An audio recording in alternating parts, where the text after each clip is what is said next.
Hi everybody. Lesson 6 is ready to go. We'd like to thank the Rogers County Literacy Council, the Oklahoma Department of Libraries, and the Institute for Museum and Library Services for helping us to do these lessons. Today we're starting on Lesson 6, which is questions 51 through 57. I'm stopping at 57 to do a little bit of a review, and then we'll start on 58 next time, which is talking about the first Americans, which are called the colonists. So today it's numbers 51 through 57. The first of these questions, number 51, is rights of everyone that lives in the United States. I think sometimes we think if we are not U.S. citizens, that we don't have some of the rights of citizens. But this is for everyone who lives in the United States. You have freedom of expression, freedom of speech, freedom of assembly, freedom to petition the government, freedom of religion, and the right to bear arms. This is for you and me. Me as a citizen, you as an immigrant, still have all these same rights if you live in the United States. I think sometimes people want to know what these are. Freedom of expression, to think and say what you want to, which goes along with freedom of speech. Freedom of assembly is to gather in large groups, or not so large, maybe just a few people, to express your opinion. Freedom of petitioning the government is you can ask the government any question. You can ask them to solve a problem for you by going to court. Freedom of religion, we've talked about that. The freedom to worship in your own way or to not worship in your own way. And then the right to bear arms. So the question is to name one of these. Many of my students pick freedom of religion. Many pick freedom of speech as the one that they remember. But any of these would be a correct answer on that question. So those are the rights that we all have if we live in the United States. When we pledge allegiance to the flag, the question is, who are we pledging allegiance to? And allegiance means loyalty. Who are we going to be loyal to? The answer is the flag or the United States. Either of those answers is okay. So when we say, I pledge allegiance to the flag of the United States of America, we are pledging our allegiance, our heart, our loyalty to the flag or to the United States.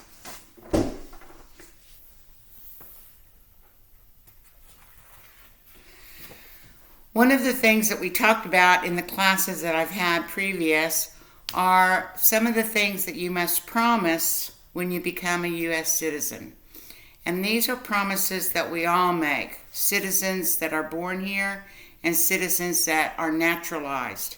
So what are the promises that we make when we become U.S. citizens? And you need to know one of these. I promise to give up loyalty to other countries. I promise to support, there it is, the Constitution and the laws. I promise to obey the laws. I promise to serve in the military if needed. I promise to serve the nation with important work if needed. And to be loyal to the United States. The question asks you, what is one promise you make when you become a citizen? You can remember any of these, but of course it's pretty easy to know that you must be loyal to the United States. And I see in some people's faces whenever we talk about this question, it's like, oh no, I can't love my country of origin? No. You will always love your country of origin. But you will be loyal and serve the United States if you become a citizen. I know that one of our learners has a son right now that is a Marine. He's serving actually in the military. You don't have to be in the military to serve, but that's a good example. He is an American citizen and he's serving in the military. His parents are immigrants. So there's just an example of serving the U.S. and being loyal to the United States. So, what are the ways that you can participate in a democracy other than being in the military? Well, there are lots of ways, and I think all of you are already doing this. You are participating in your community. You are helping others in your community. Many of you are coaching your kids in Little League. You've been involved in school activities with your children. You've been in groups, maybe at your church or a group of your friends that have helped others. All of those are ways to participate in a democracy. So you're already doing these things. Here's some examples. Ways to participate. Of course, number 1, vote. Campaign. You can help somebody who's running for office to campaign. You can talk to, express your opinion, and ask questions of your elected officials.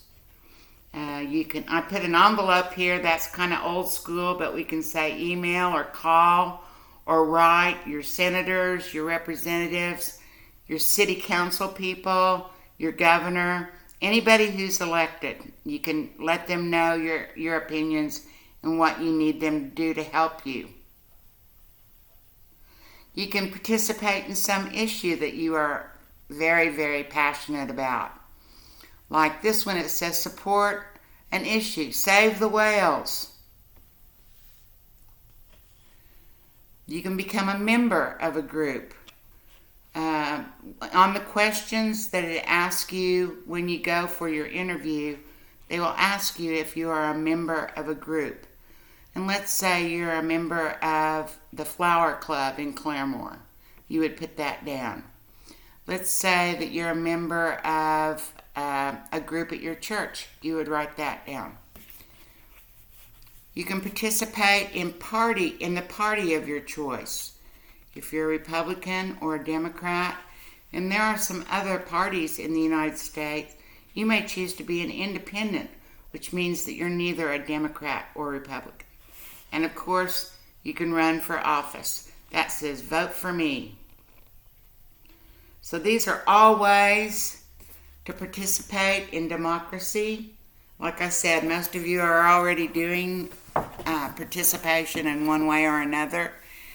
Even by coming to this class and enjoying the library are ways to participate in your democracy. This is a question that several of my classmates have worried about because they have sons.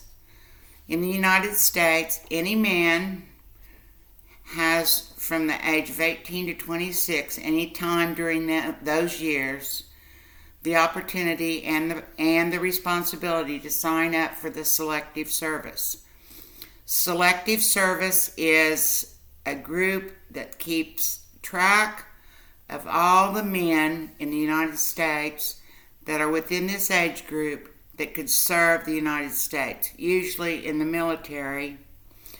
But you don't have to go in the military when you sign up for Selective Service. It's just a list to let our country know who is available to help should they be needed. Right now, we don't have what's called a draft. We do not give people a number and choose numbers to go into the military service. There have been times in our country's history when there has been a draft, and the government goes to the list of Selective Service, gives everybody a number and then draws the numbers out to see who will go and serve in the military. So if you have sons, or if you are in this age group and you're a male in the United States, be sure to sign up for the Selective Service. I had to remind my grandsons of that when they turned 18. So, as review, I'm just going to show you a list of all the things we've talked about. You're going to be amazed at the amount of information we've covered so far. I'm not going to talk about each one of these individually, but I do want to list them for you just so you can think about what you know about that word. The Constitution, We the People, amendments, the Bill of Rights, the First Amendment, the number 27, the Declaration of Independence, life, liberty, pursuit of happiness, freedom of religion, a capitalist or market economy, the rule of law, the 3 different branches of the government, checks and balances, the president as the executive and commander-in-chief, Congress, which is made up of the Senate and the House of Representatives. We have 100 senators, 435 representatives. Oh, that's not all. That's not all. We've also talked about the number of years that each of the federal elected representatives serve. We know that our representative from this part of Oklahoma is Mark Wayne Mullen. Our Oklahoma senators are Jim Inhofe and James Lankford. We know that population is how they determine how many representatives there are, and that there are 2 senators for each state. We know November is the month in which we vote for the president. We know the president's name, the vice president's name, the Speaker of the House. We know that the president signs bills, but he can also veto them, which means he doesn't sign them. We know that the president has a cabinet of advisors. We know that the courts are the final word on determining if a law is constitutional and settling disputes. We know the Supreme Court is the highest court of the land, that there are 9 justices, and the Chief Justice is John G. Roberts, Jr. And finally, we know that the federal government has certain powers, like making money, and the states have certain powers, like education, police, fire, zoning. We also know that our Oklahoma governor is Kevin Stitt. We know that the capital of Oklahoma is Oklahoma City. We know that there are Democrats and Republicans, the 2 parties. We know that Donald Trump is a Republican. We know that we have rights and responsibilities. One right is to vote, one responsibility is to vote. We know that there are 4 amendments regarding voting. We know that when we pledge allegiance to the flag or the United States. And we know that we make promises whenever we become U.S. citizens. One extra one, we know that April 15th is tax day. Of course, right now, this year, they extended that because of the coronavirus. But normally, and I'm sure it will always be, it will go back to this next year, it's April 15th. So we've gone over a lot of stuff. You're learning so quickly, I know. I'm so proud of you for being involved and trying to keep up your learning during this time when we can't get together. And I will see you soon. Thank you.